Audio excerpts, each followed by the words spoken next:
तभी उसे दीवार के पीछे से किसी के फुसफुसाने की आवाज आती है। ओए जगन्नाथ भाई, इतना रो मत। यहाँ रोने वालों का ना मजाक उड़ाया जाता है। हाँ। कौन कौन कौन है वहां पे? क्या पक्षी भी मुझसे बात करेंगे? क्या मैं पागल हो गया हूं क्या? हे भगवान जी, ये क्या हो रहा है मेरे साथ? मैं कहां फंस गया हूं? पागल नहीं हुए हो भाई, तुम बस मुसीबत में हो। मैं हूँ रक्त चक्षु, राजा का जासूस। पर मुझे तुम्हारी बेबसी देखकर दया आ गई। सुनो, राजा तुम्हें मारना नहीं चाहता। वो तुमसे एक जादुई संदूक खुलवाना चाहता है, जिसे आज तक कोई नहीं खोल पाया। क्या? तो क्या अगर मैं वो संदूक खोल दूं तो वो मुझे मेरे गांव वापस जाने देगा क्या भाई? बोलो, क्या वो मुझे छोड़ देगा फिर? यही तो असली खेल है जगन्नाथ। जैसे ही तुम उस संदूक का ताला तोड़ोगे ना, तुम्हारी सारी यादें धुआं बनकर उड़ जाएंगी। तुम्हें यह भी याद नहीं रहेगा कि तुम्हारा कोई बेटा है, कोई घर है, कोई माँ है, कोई गांव है। तुम बस राजा के एक बेजुबान गुलाम बनकर रह जाओगे। क्या? नहीं नहीं नहीं नहीं नहीं नहीं नहीं नहीं, ऐसा नहीं हो सकता। मैं अपने बेटे धन्नू को नहीं भूल सकता, मेरा प्यारा बच्चा। मैं अपनी माँ को नहीं भूल सकता, चाहे मेरी जान चली जाए, पर मैं अपनी यादें तो नहीं दूंगा। भाई भाई, मुझे यहाँ से निकलने का कोई रास्ता तो बताओ ना, तुम बताओ ना। रास्ता तो बहुत मुश्किल है जगन्नाथ। क्या है कि बाहर वो विकराल शेर पहरा दे रहा है, पर याद रखना, लोहा ही लोहे को काटता है। अपनी हिम्मत मत हारना। कल सुबह जब राजा आएगा तो वो तुम्हें लालच देगा। तुम बस संभल कर रहना, ठीक है? अच्छा, मैं चलता हूँ, कोई आ रहा है। चलो चलो चलो, मैं चलता हूँ।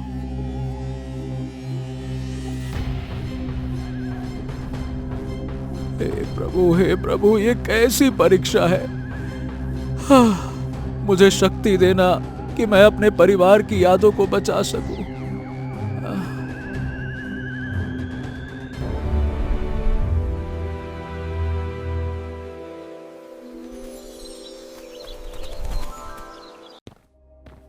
अगली सुबह कालिया सेनापति अपनी भारी भरकम जूतों की आवाज के साथ जगन्नाथ की काल कोठरी का दरवाजा खोलता है।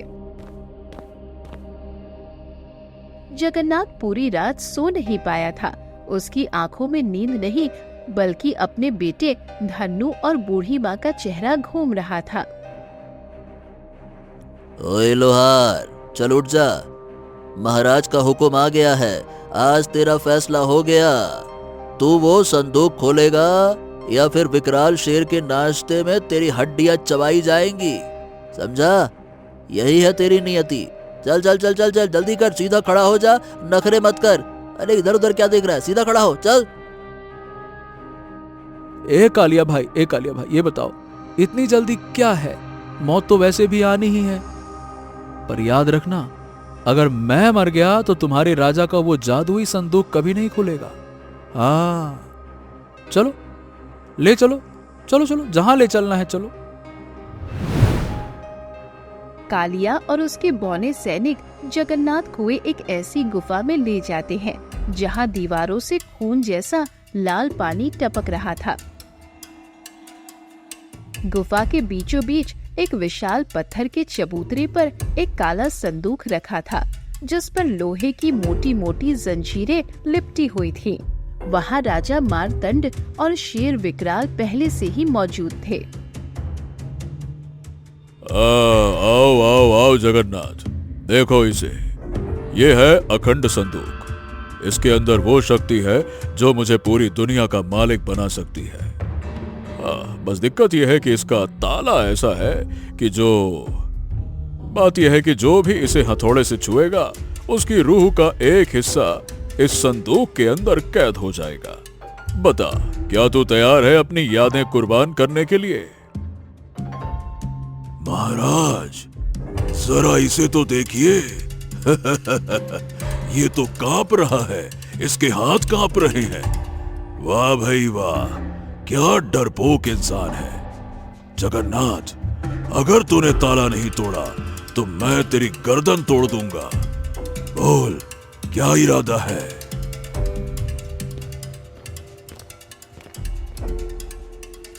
महाराज, डरा नहीं हूं मैं तो बस ये सोच रहा हूं कि जिस संदूक में इतनी शक्ति है उसे आप जैसे पत्थर दिल राजा के हाथ में होना चाहिए या नहीं। ये ताला लोहे का नहीं है महाराज, ये तो किसी की बद्दुआओं से बना हुआ ताला है। फालतू की बातें बंद कर, ये ले हथौड़ा और काम शुरू कर। अगर शाम ढलने से पहले ये जंजीरें नहीं टूटी तो तेरा बेटा धन्नु ऊपर की दुनिया में अनाथ हो जाएगा, समझा? याद रखना। जगन्नाथ जैसे ही हथौड़ा उठाता है तभी गुफा के अंदर कोने से एक बहुत ही बूढ़ी और कमजोर आवाज सुनाई देती है। वहाँ बेड़ियों में जकड़ी एक बुढ़िया बैठी थी जिसका नाम माया था। मत छूना जगन्नाथ, रुक जाओ बेटा, ये संदूक नहीं, ये शैतान का जाल है। जैसे ही तू पहली चोट मारेगा तो भूल जाएगा कि तू कौन है। तू भूल जाएगा कि तेरी कोई माँ भी है। ये राजा तुझे इस्तेमाल कर रहा है।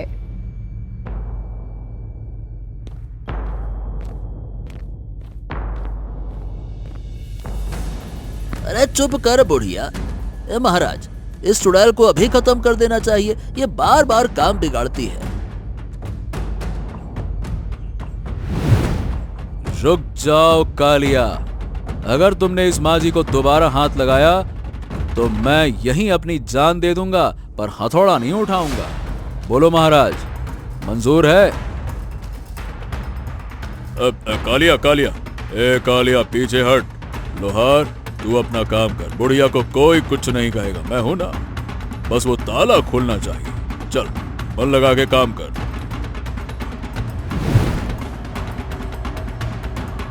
माँ जी, आपने सही कहा, पर मेरे पास कोई और रास्ता नहीं है। अगर मैं ये नहीं करूंगा तो ये लोग मुझे मार देंगे और मैं अपने बेटे से नहीं मिल पाऊंगा। हे राम, राम जी, अब आप ही मुझे रास्ता दिखाओ। जगन्नाथ ने आंखें बंद की और राम का नाम लेकर संदूक की जंजीरों पर पहला बार मारा। टन की एक जोरदार आवाज हुई और पूरी गुफा हिलने लगी। जगन्नाथ को महसूस हुआ जैसे उसके दिमाग से कोई उसकी यादें खींच रहा हो। उसे अपनी माँ का चेहरा धुंधला दिखने लगा। वाह वाह, क्या बात है, जंजीरें ढीली हो रही है। मार मार जगन्नाथ, एक और बार। मुझे वो शक्ति देखनी है जो इसके अंदर कैद है। मार।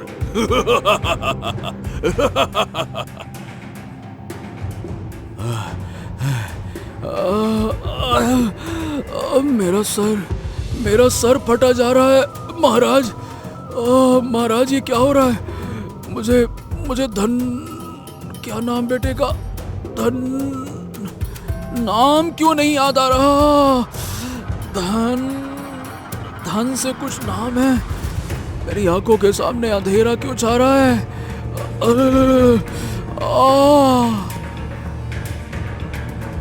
बस, थोड़ा और जगन्नाथ, बस एक बार और वार कर, फिर तू आजाद होगा। अरे तू महान बनेगा, महान। चल जल्दी कर। नहीं जगन्नाथ, ये छल है। अपनी आंखों के आंसू इस ताले पर डाल, तभी ये शैतानी साया हटेगा, हथौड़े से नहीं। जगन्नाथ की आंखों से आंसू गिरने लगे। उसने हथौड़ा छोड़ दिया और जैसे ही उसके आंसू उस ठंडे लोहे पर गिरे, एक भयानक सुनाई दी और संदूक से काला धुआं निकलने लगा। संदूक खुला नहीं बल्कि वो पिघलने लगा। ओह! ये क्या किया तूने? मेरा खजाना, मेरी शक्ति! ओह! कालिया, मार डालो इस लोहार को, इसने सब कुछ बर्बाद कर दिया। मारो इसको। अब तू मेरा शिकार बनेगा। तेरी ये मजाल।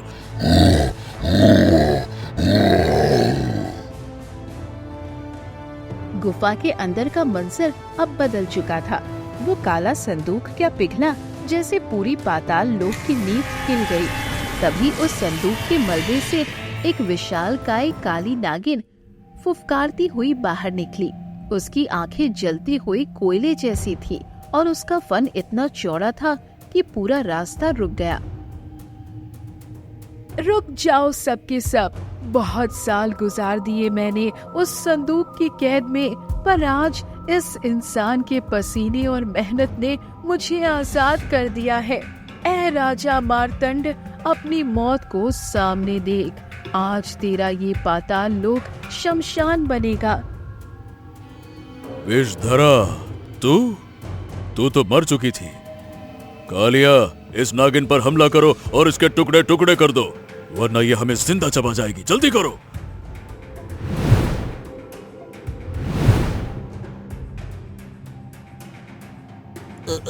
महाराज, महाराज, मेरी तलवार इस नागिन के चमड़े को छू भी नहीं पा रही है। इसके शरीर से तो आग निकल रही है। महाराज, मैं कहता हूँ भागो, जान बची तो लाखों पाए। महाराज भागो। बाप रे बाप, ये तो साक्षात काल है, नागिन है। बहन बहन बहन बहन, मेरी बात सुनो। मैं तो एक सीधा साधा लोहार हूँ, मुझे मत मारना। मैं तो बस अपने घर, अपनी माँ और अपने बेटे धन्नू के पास जाना चाहता हूँ। बस मुझे मत मारना। मैं यहाँ पे नया हूँ। डरो मत जगन्नाथ, तुमने मुझे आजाद किया है। ये राजा और उसका पालतू शेर तुझे कभी ऊपर नहीं जाने देंगे। देख, वो विशाल शेर तेरी गर्दन पर झपटने की फिराक में है। चुपचाप निकल जा नागिन, ये इंसान मेरा शिकार है। महाराज ने मुझे वादा किया था कि इसका मांस मेरा होगा। आ गया तेरा काल लोहार। अबे हट जा।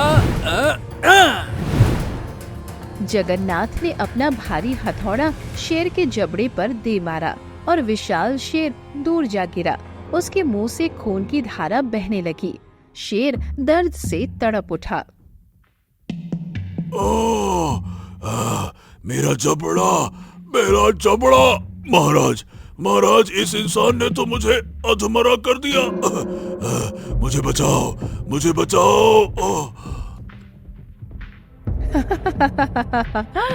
एक मामूली लोहार ने तेरे पालतू शेर की हेकड़ी निकाल दी मार्तंड। अब तेरी बारी है। जगन्नाथ, जल्दी मेरी पूंछ पकड़, ये गुफा गिरने वाली है। पर नागी बहन, वो बूढ़ी माँ जी, उन्हें कैसे छोड़ दूं? रुक जा लोहार, अगर एक कदम भी आगे बढ़ाया तो इस बुढ़िया का गला रेत दूंगा। हमें बाहर जाने का रास्ता बता, वरना ये मरेगी। मेरी फिक्र मत कर जगन्नाथ, तू जा, अपने बेटे का नाम रोशन कर। इन पापियों का अंत यही होगा। कालिया, तेरी ये मजाल। नागिन ने तेजी से अपनी पूंछ घुमाई और कालिया को हवा में उछाल दिया।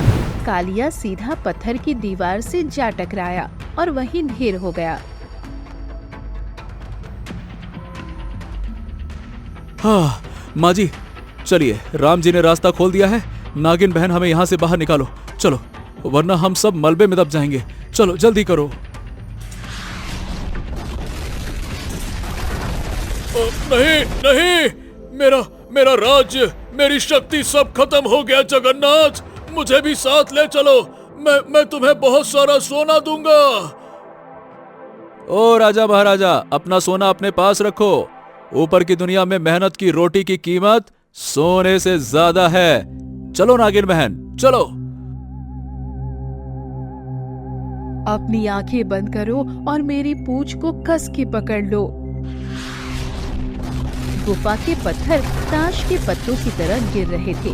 नागिन विषधरा अपनी पूंछ से जगन्नाथ और बूढ़ी माया को लपेटकर उस संकरी सुरंग में पागलों की तरह भाग रही थी। पीछे से राजा मार्तंड की चीख पत्थर की दीवारों से टकराकर और भी भयानक लग रही थी। जगन्नाथ, तू मुझे छोड़कर नहीं जा सकता। अगर मैं मरूंगा तो तेरी यादें भी इसी पाताल की मिट्टी में दफन हो जाएंगी। तू कभी अपने बेटे धन्नु का चेहरा भी नहीं देख पाएगा। रुक जा नीच इंसान, रुक जा। चुप करो जालिम राजा, तू अपनी सल्तनत और अपना पाप लेकर इसी नरक में सड़। नागिन बहन, जरा तेज चलो, चलो। जगन्नाथ, हिम्मत मत हारना। हम सुरंग के उस हिस्से में हैं जहां हवा खत्म हो जाती है। यहाँ से बाहर निकलने का सिर्फ एक ही मंत्र है, अपनी माँ और अपने बेटे के प्यार को अपनी सांसों में महसूस कर, वरना ये सुरंग तेरा गला घोंट देगी। बेटा जगन्नाथ, मेरा हाथ मत छोड़ना। मुझे अंधेरे से डर लग रहा है। क्या हम वाकई ऊपर की दुनिया देख पाएंगे? जरूर माँ जी, बस थोड़ा सा सब्र। राम सिया राम, सिया राम जय जय राम, राम सिया राम, सिया राम, सिया राम। वाह प्रभु, क्या परीक्षा ले रहे हो। मेरी भट्टी की आग भी इतनी गर्म नहीं थी जितना ये पाताल का लावा है। ओह। अचानक सुरंग के बीचों बीच एक विशाल पत्थर गिरा और रास्ता बंद हो गया। पीछे से खूंखार शेर विकराल, जिसका जबड़ा टूटा हुआ था, लगड़ाते हुए पहुंच गया। उसकी आंखों में अब सिर्फ मौत का तांडव था। कहाँ जाओगे? रास्ता बंद है। जगन्नाथ, आज तेरी रूह को चबाकर ही मैं दम लूंगा। नागिन, हट जा मेरे रास्ते से, वरना आज नागिन का जहर भी मेरा पेट नहीं भर पाएगा। विकराल, तेरी मौत आ गई है। जगन्नाथ, अपना हथौड़ा उठा और इस शेर के माथे पर मार। यही इकलौता रास्ता है। ओए जानवर, तूने बहुत डराया। ये रे जगन्नाथ का आखिरी इनाम। जय बजरंगबली। जगन्नाथ ने हवा में उछालकर अपना भारी हथौड़ा शेर के मस्तक पर दे मारा। एक भयानक कड़क की आवाज आई और शेर विकराल वहीं ढेर हो गया। उसकी आखिरी चीख गुफा में गूंज उठी। जैसे ही शेर मरा, वो विशाल पत्थर अपने आप चकनाचूर हो गया। जल्दी करो, ऊपर की दुनिया की रोशनी दिखने लगी है। पर याद रखना जगन्नाथ, जैसे ही तुम बाहर निकलोगे, तुम्हें पीछे मुड़कर बिल्कुल नहीं देखना है। अगर तुमने एक पल के लिए भी पीछे देखा तो तुम हमेशा के लिए पत्थर की मूर्त बन जाओगे।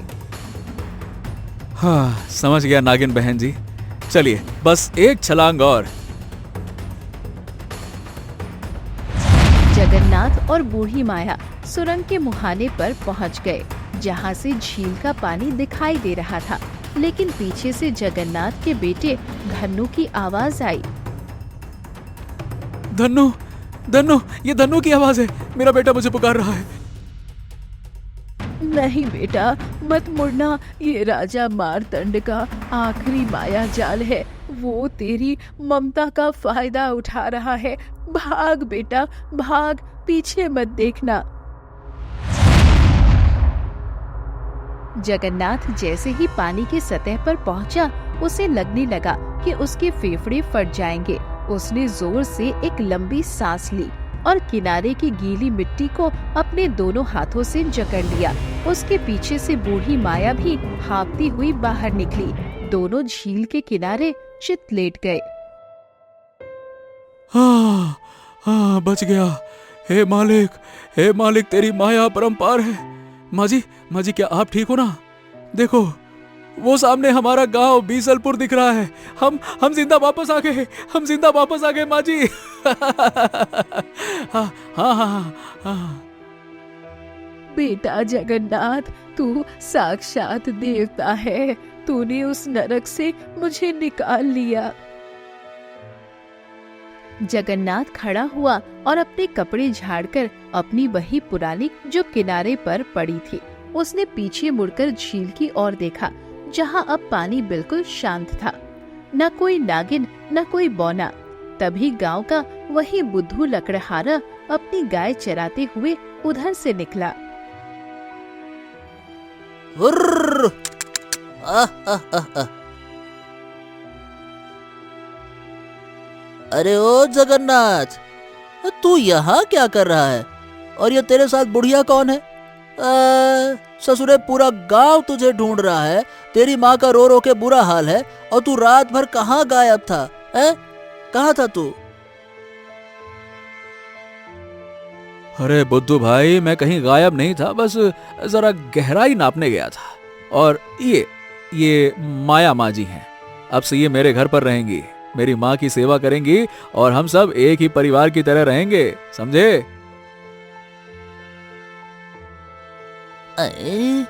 गहराई नापने गया था? ससुरा पागल वागल हो गया है क्या? चलो घर चल, तेरा बेटा धन्नू रो रो कर उसका बुरा हाल हो गया। चल। जगन्नाथ तेजी से अपने घर की ओर दौड़ा। जैसे ही उसने आंगन में कदम रखा, उसकी छोटी सी दुनिया की भट्टी ठंडी पड़ी थी। माँ, धन्नू, अरे देखो मैं आ गया। बाबा, बाबा, बाबा, आप कहाँ चले गए थे? कहाँ चले गए थे आप? मैं कितना डर गया था। लोग कह रहे थे कि आपको झील निगल गई। कहाँ चले गए थे बाबा? और बस मेरे लाल, बस मुझे कौन निकलेगा? तेरे बाबा का लोहा इतना कच्चा नहीं है रे बेटे। देख, मैं तेरे लिए ये अनमोल सौगात लाया हूँ। अब से ये तेरी दादी माँ है। जगन्नाथ, तू आ गया, बस मुझे और कुछ नहीं चाहिए। पर ये सब क्या है? तू इतना गीला क्यों है? माँ, बस यूं समझो ये लंबी कहानी है। अभी बस इतना समझ लो कि जगन्नाथ अब कहीं नहीं जाएगा। धन्नू बेटा, जरा कोयला लाना और धौंकनी चला, आज बहुत काम बाकी है। जमींदार की तलवार और रामू की हंसिया आज ही तैयार करनी है। चल बेटा, आ। जगन्नाथ ने फिर से अपनी भट्टी सुलगाई, लोहे को आग में डाला और हथौड़ा उठाकर जोर से चोट मारी। टन की वो आवाज पूरे बिसलपुर में गूंज उठी। सबको लगा कि जगन्नाथ लौट आया है, पर सिर्फ जगन्नाथ जानता था कि उसने पाताल के राजा को धूल चटाई है। राजा मार्तंड,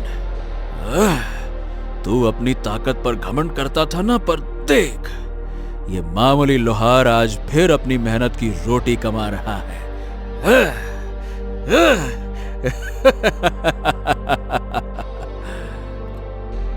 अब जगन्नाथ की दुकान पहले से ज्यादा चलने लगी।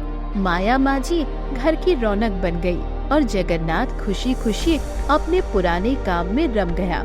झील अब भी वही थी, पर अब कोई वहाँ पैर फिसलने से नहीं डरता था।